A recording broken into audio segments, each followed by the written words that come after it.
శృతి శ్రీకర్ దగ్గరికి వచ్చి ఏంటి శ్రీకర్ మీ అన్నయ్యతో మాట్లాడావా? నువ్వు అడుగుతా అన్నమాట అడిగావా? అని అడుగుతూ ఉంటుంది. ఇంకా దాంతో శ్రీకర్ చాలా సైలెంట్‌గా అలా టెన్షన్ పడుతూ చూస్తూ ఉంటాడు.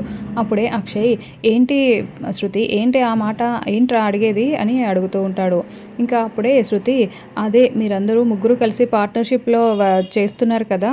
బిజినెస్. అందులో వచ్చిన లాభాలు అందరూ సమానంగా పంచుకుంటున్నారా? అని అడుగుతూ ఉంటుంది. అదేంటి అంత డౌట్ నీకెందుకొచ్చింది? అని అడుగుతూ ఉంటే లేదు అందరూ సమానంగా అందరూ కలిసే ముగ్గురు సమానంగా పనిచేస్తున్నారు కదా! లావాదేవీలు కూడా అన్నీ సమానంగా పంచుకోవాలి కదా! అందుకే నాకు పంచుకుంటున్నారా లేదా అని డౌటొచ్చింది అని శృతి ఇష్టం వచ్చినట్టుగా మాట్లాడుతూ ఉంటే, ఏంట్రా శ్రీకర్ నీకు ఆ రోజే చెప్పాను కదా!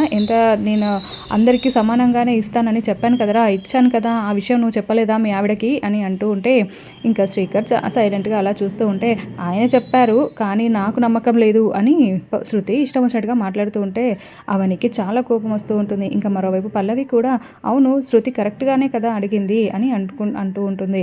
ఇంకా దాంతో అవని కోపం ఆపుకోలేక ఏంటి శృతి ఏం మాట్లాడుతున్నావు? మీ బావగారు ఇలాంటివారో నీకు తెలీదా? ఆయన ఇలా చేసేవారేనా?